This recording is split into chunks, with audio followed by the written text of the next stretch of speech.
Jugador de Juventud Antoniana, del que vamos a hablar en la jornada de hoy. Bueno, vamos a hablar de Juan Manuel Juárez, el negro del agua, como ya lo presentamos en el bloque anterior. Un jugador que, desde lo que yo tengo entendido y lo que pude estudiar, el primer gran ídolo popular, por diferentes motivos. Primero, por su juego.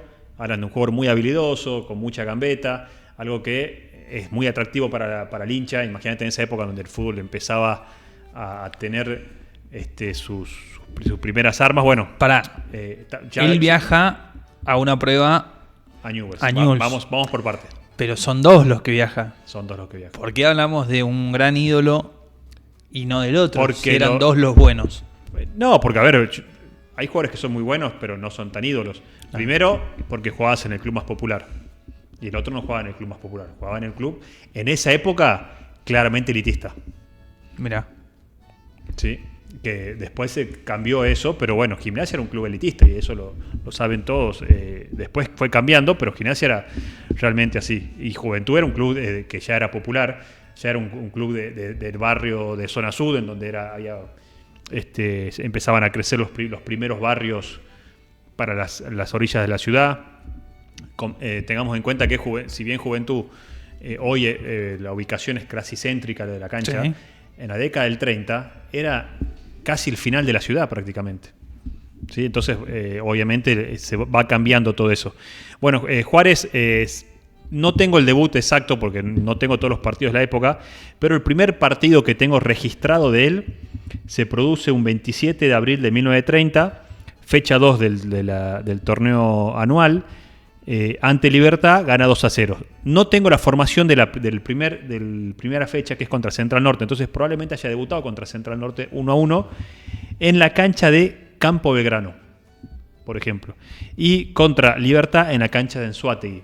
Si uno repasa las canchas de esa época, hay muchas canchas que dejaron de existir. Claro, por ejemplo, ¿sabes? Estoy perdidísimo. Me decís cancha de Anzoátegui y me suena cancha de veteranos. Desconozco dónde habrá sido, y Campo Belgrano, yo no sé si tendrá que ver. ¿Villa Belgrano? No sé, la verdad desconozco. Hay una cancha que sí tengo la ubicación, o presiento que es la ubicación, no puedo acordar ahora el nombre, Don Bosco.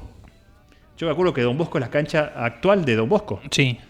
Que pertenece a los el predio, claro. Bueno, ¿por qué? Porque una vuelta leí, porque esa cancha se jugaba mucho en la cancha de Don Bosco, y una vuelta leí que hablaba de la zona oeste. Claro, en ese punto ya estaba zona oeste para la ciudad. Es al oeste de la plaza. Claro. ¿No? Entonces calculo que será ahí, y se jugaron muchos partidos en Don Bosco en la década del 30. Bueno, como decía, debutó en el año 30 en el torneo anual, o al menos es el primer partido que tenemos nosotros registrado de Juan Manuel Juárez. No sé si habrán debutado contra Central o contra Libertad, pero bueno, ahí fueron los primeros partidos de él. Al poco tiempo ya se hablaba de las maravillas que hacía dentro de la cancha, de una cancha, de las cualidades que tenía él. Por ejemplo, hay un partido que viene River a jugar contra un Combinado salteño. Él es citado, pierde Salta 3-1 y él hace el único gol a Bocio, que era uno de los grandes arqueros del fútbol argentino. Él hace ese gol y lo recuerda hasta... ¿A Chiquito Bocio? No, a Chiquito Bocio. A Bocio le decían, acá tengo, Ángel Bocio, la maravilla elástica, le decían los medios nacionales. Y él le hace un gol, y él lo recuerda el gol hasta muy veterano. Después, cuando le hacen entrevista en la década del 60-70, él sigue recordando ese gol como uno de sus grandes momentos. Eso fue en 1932. En 1933, lo que vos decías, se va a probar a Newell's Old Boys, donde ya había un fútbol profesional, a diferencia de Salta, que era totalmente amateur, con un jugador de Gimnasia que era Cerda, sí. Y por una cuestión de comportamiento, según dicen los diarios, termina volviendo a Salta Juan Manuel Juárez. Le pregunté a un historiador de Newell's y dice que solamente tiene registro de algún amistoso, no tiene partidos oficiales. Y de Cerda sí tiene algunos partidos oficiales jugados, no mucho, pero que sí jugó oficialmente a nivel profesional. Pero bueno, acá... Quiso hacer lo mismo en Rosario que acá, digamos, es como bodegón de por medio. Acá lo bancaban porque era el fútbol más amateur, sí. Y allá, que era ya profesional. No, señor. No, señor, acá los bodegones no son partes del fútbol. O al menos cuídate un poco más. Claro, no había nutricionista, pero... Así es. Bueno, él ya en 1930 gana su primer título anual, en el 31, en el 33, en el 34, en el 35 y en el 38 gana la Liga Salteña. La década del 30 fue antoniana. Es muy antoniana, y de hecho el que le corta a Juventud la racha de títulos no es ni Central ni Gimnasia, es Libertad. Mirá. Que era, te diría que en las primeras décadas era el cuarto grande del fútbol salteño. Sí, primero, el primer equipo fundado, esto que está en discusión, que decía el otro día, se me fue el nombre del historiador de Gimnasia, no el mono. Facundo Sinatra. Facundo Sinatra decía que no hay algo oficial que lo marquen, pero bueno, está la fecha de fundación de Libertad, que es el primer club salteño, y era el que le peleó varios torneos mano a mano a los tres grandes del fútbol salteño. Entonces, para mí, desde mi interpretación, en las primeras décadas era el cuarto grande del fútbol salteño, Libertad. Bien. Aparte de tener grandes equipos. Y le corta ahí la racha de títulos. Le corta una racha de títulos. De hecho, Juventud tiene 1, 2, 3. Gana del 29, 30, 31. En el 32 se lo corta. 33, 34 y 35. O sea, venía parejito. Claro, de 7 años pierde uno solo. Claro. Y después en el 38 vuelve a repetir. En el 37 gana. También después había otros títulos como el competencia, estímulo, adiestramiento, que también ganó Juventud, no tan seguido, porque también tiene varios títulos de los cuales participó Juárez. Entonces, en una época de oro de Juventud, el jugador más desequilibrante que tenía, obviamente, era el jugador más querido también, ¿no? Decir que, por ejemplo, Central es haciendo un paréntesis, que Central fue el campeón del siglo, sí. ¿Enaltece o le baja el precio? Si lo hubieran dicho en la década del 70, lo enaltece. Después de la década del 70 para acá, cambió el fútbol y ya, de hecho, pasó a ser... en el común del hincha, la verdad que no es importante. Yo entiendo que sí, está bueno haber ganado tantos títulos locales. Claro. Tienen su validez, sobre todo hasta la década del 70. Y hasta mediados de los 80 te podría decir que eran importantes, que se llenaban las canchas y que era el fútbol que teníamos acá en Salta. Entonces, sí, realmente para mí tiene importancia. Yo no le saco mérito. Si analizase otro siglo, es como que va a estar mal visto eso. Sí, hoy en día, al de que hecho, le digan sos el campeón del siglo por el anual, va a estar mal visto. Se lo toma visto. hasta como chicana. Sí. Y esto salió por una nota que se hizo el Tribuno en el año 2000 o 2001, cuando se cerró el siglo. Claro. Y que el Tribuno sacó el campeón del siglo y los títulos de Central. De hecho, hay que revisar porque hay... El cuero es campeón del siglo, antoniano no existe. No existe ese tema. Sí existe, vamos a quemar la ley. No dice somos el campeón del siglo. Sí, el cuero es campeón del siglo, antoniano no existe. ¿Pero así empieza, en serio? Así. Pues no sabía que tenía esa parte. Es de pendejo, vengo a ver. Bueno, la cuestión es que sí, tiene su importancia, obviamente, sobre todo de las primeras décadas tiene importancia, porque era lo que competíamos, todo el interior competía a nivel local nada más. Claro. Y después, como te decía, hay un revisionismo que tenemos que hacer de estos títulos que había, porque los torneos anuales se jugaban pocas fechas y salías campeón. Y tenías un torneo preparativo antes, un torneo posterior, el adiestramiento, por ejemplo, el competencia, fueron cambiando nombres, que es muy difícil determinar, que un laburo que tenemos que hacer con la gente de Central y Gimnasia, cuáles son oficiales y cuáles no. Claro.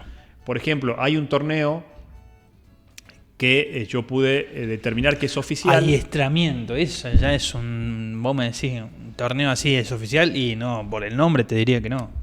Bueno, por eso te diría, pero vos analizás y es como que se para la liga local o en el momento, se dejaba de jugar para que se juegue este torneo, o la liga salteña jugaban los suplentes y el adiestramiento. Y vos decís, che, tiene de oficial, tiene importancia. Los organizaba la liga. Claro, hay que darle un mérito y hay que ponerlo como oficial. Organizar la liga no quiere decir que sean oficiales. Por eso, pero está bueno que se estudie eso, porque si vos no juzgue a un libro por una portada, dice la frase. Sí. Bueno, acá no juzgues al torneo por el nombre. Por eso hay que analizarlo, hay que investigarlo. En la liga no hay registros. Después están los torneos provinciales también de la década del 70 y 80, que para mí sí son oficiales los torneos provinciales. Lo organizaba la Federación Salteña, la que hoy existe hasta el día de hoy, que es la que regula todas las ligas del interior de Salta. Porque, por ejemplo, hubo torneos provinciales que te daban clasificación a una finalísima o a un torneo del interior o a un torneo con fraternidad. Entonces, si te dan si a vos un torneo te da una clasificación a otro torneo que es oficial, ya pasa a ser oficial para mí. Entonces, los provinciales, perdón, te dan... tengo que buscar de vuelta esa información, pero hay uno que nos dio una clasificación a un torneo confraternidad. El torneo confraternidad es oficial entre las ligas de Salta y Jujuy en la década del 70 y 80, y que te dan una clasificación al torneo del interior o a una finalísima para jugar el torneo del interior. Claro, lo que otros discriminan como liga o copa, acá es como clasificación. Si a vos te da una clasificación, si ese torneo te da una clasificación a un torneo que te da una clasificación a otro torneo que es oficial, pasa a ser toda la cadena oficial. Sí. No sé si me explico. Sí, obviamente. Sí, es como para tenerlo en cuenta y decir, che. Ahora, los torneos de la liga previos a que el fútbol salteño se incorpore al Consejo Federal, o sea, antes del 67, no te dan clasificación a ningún lado. Por eso hay que estudiarlo un poco más para saber si son oficiales o no. Pero es muy difícil. Que había. Y ahí también te cambia la cantidad de títulos locales, te cambia la cantidad de clásicos, te cambia todo el historial. Es verdad. ¿Me entendés? Entonces es muy complicado y hay que estudiarlo. Pero bueno, siguiendo con el Negro del Agua, después, bueno, él se termina retirando.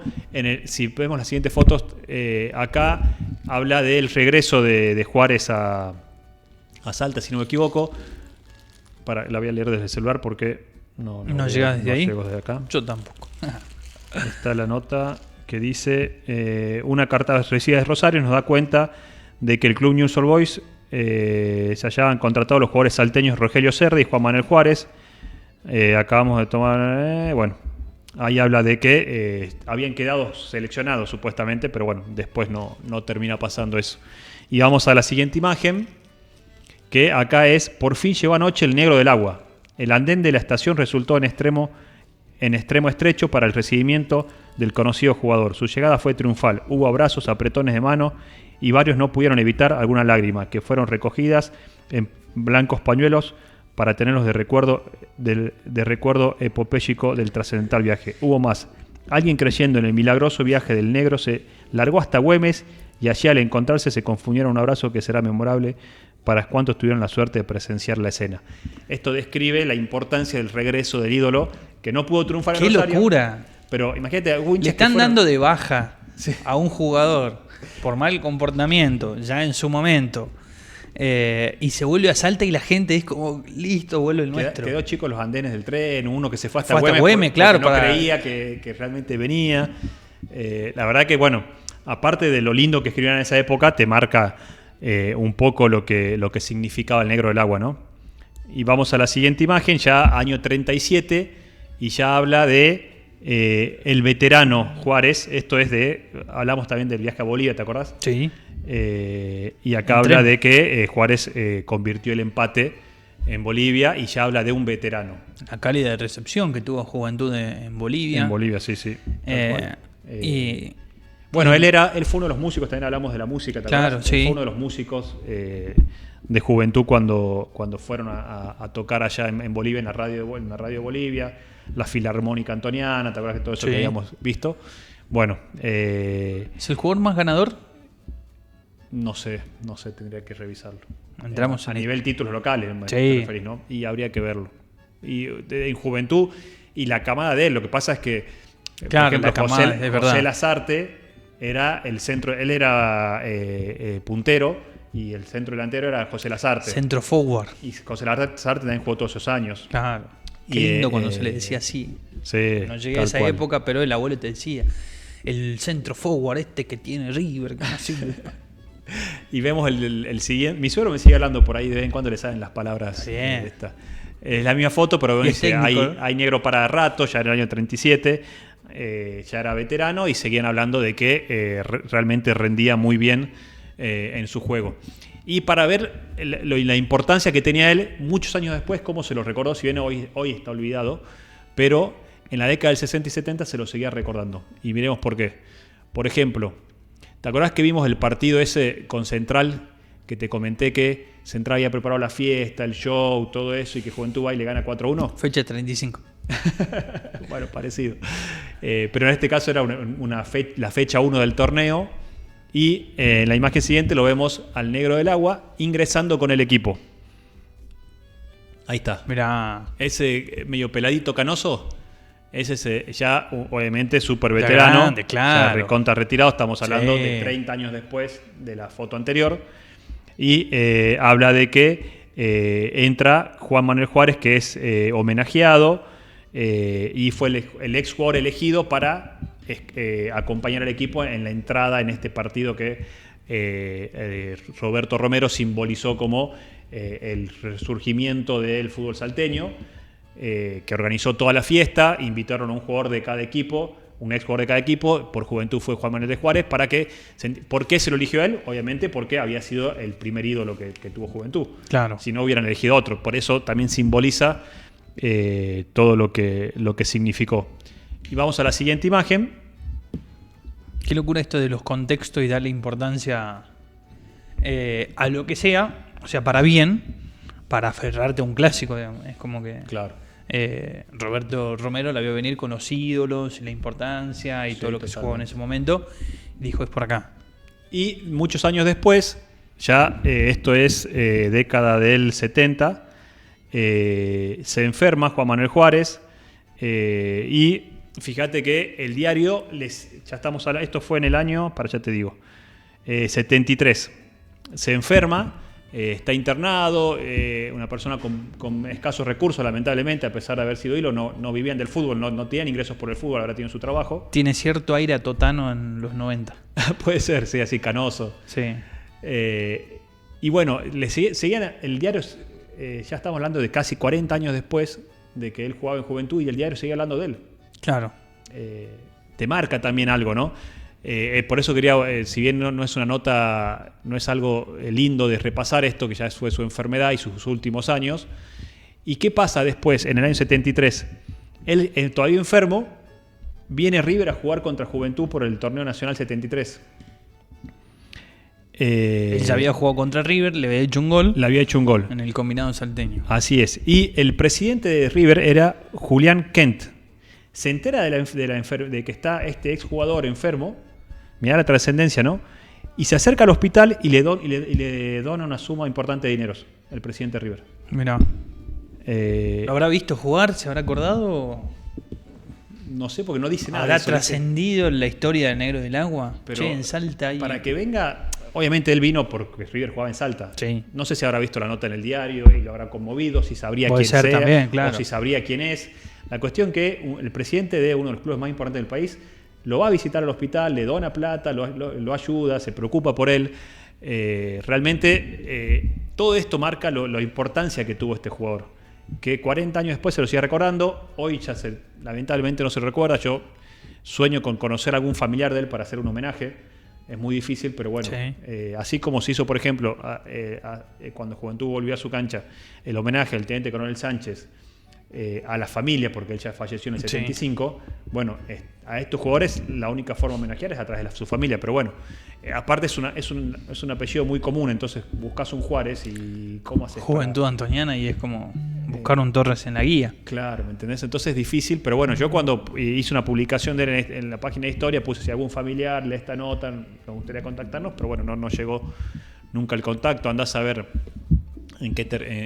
cuál será la situación de su familia, pero bueno, me encantaría conocer su familia. No, y además estamos hablando de gente claro, más grande, o sea, si se destacó en el 30, en la década del 30, 40, sí. Ponele, haciendo números, que haya sido padre y esa persona cuántos años tiene. Claro, los hijos ya son. Claro, los hijos son grandes. Claro. Él falleció ya siendo una persona mayor en el 73, 74. Entonces, sí, es muy difícil, pero bueno, ha sido el primer gran ídolo popular. Ha sido muy importante en la historia de Juventud y yo siempre que puedo lo menciono. Como también en algún momento me gustaría Durán, el arquero, José Lazarte, que era el artillero. Bueno, estos jugadores que han empezado con la gloria. La primera década importante de un equipo salteño fue la década del 30 con Juventud. Entonces, bueno, ayudaron mucho a la popularidad de Juventud, porque imagínate, vos te enterás, no sos hincha de ningún equipo porque todavía recién empezaba el fútbol en Salta. Te enterás que hay un jugador que maravilla, que lees en el diario que dice que con su gambeta, lees todo eso, ¿qué haces? Lo querés ir a ver cuando todavía no sos, claro. ¿no? Y te terminás siendo hincha. Y sí. Entonces, le debemos mucho a Juárez porque gracias a Juárez También muchos hinchas. Muchos han hecho hinchas de Juventud, muchas familias, y ahí empezó también la popular de Juventud. No es el único motivo, digo, ¿no? Pero fue uno de los motivos. Sin dudas, un atractivo más. Entonces, quería homenajearlo, ahora ya estamos sobre la hora, pero no quería dejar pasar la oportunidad para hablar un poco de este gran ídolo. Ojalá que se encuentre alguna vez algún familiar del Negro del Agua, porque sin dudas en la bandera de los ídolos tiene que estar. O sea, sí, puede totalmente. Que hoy por hoy no se lo valore, que no se conozca su historia o que no sepamos de su importancia, pero ha sido un ídolo popular. Sí. Así como la gente fue a recibirlo. Y una perlita de esa época, los diarios hablaban de los negritos a veces. Mirá. Como si nada. Al arquero de Juventud lo trataron de negrito. En un momento la dirigencia de Juventud se pelea con la Liga Salteña y nos trataron de negritos el diario. Estos negritos que se pelean con la Liga. Sí, pero así, ¿no? Así. Quizás era una forma descriptiva. Sí, particulares que tenían los diarios de otra época que no se lo veía mal en ese momento. Es verdad. Mati, muchísimas gracias por la columna de hoy, por el tiempo. Y obviamente, buen viaje, buena ruta. Gracias. Ojalá que, mirá quién te dice rompe la racha. Dios, va a ser un viaje en familia que creo que la última vez que fuimos a ver Juventud fuera de Salta con Valentino fue cuando nos hablamos del descenso con Peñarol y San Juan. Y fue un triunfo. Así que Dios quiera que lleguemos la suerte. ¿Quién te dice que se rompe? No, un 0-0 después vimos con Sarmiento. El día que fue figura, se atajó todo y empatamos 0-0. ¿En Chaco? En Chaco. 0-0. Vázquez figura, nos pegaron un baile, nos tuvieron un arco y Vázquez sacó todo sacó. ¿Domingo puede ser a la tarde o domingo, de noche? 7 de la tarde, era de nochecita. Sí, me acuerdo de ese partido. Pero ¿quién te dice? Mal no le fue, así que. No, fue un empate milagroso, pero 4 de 6.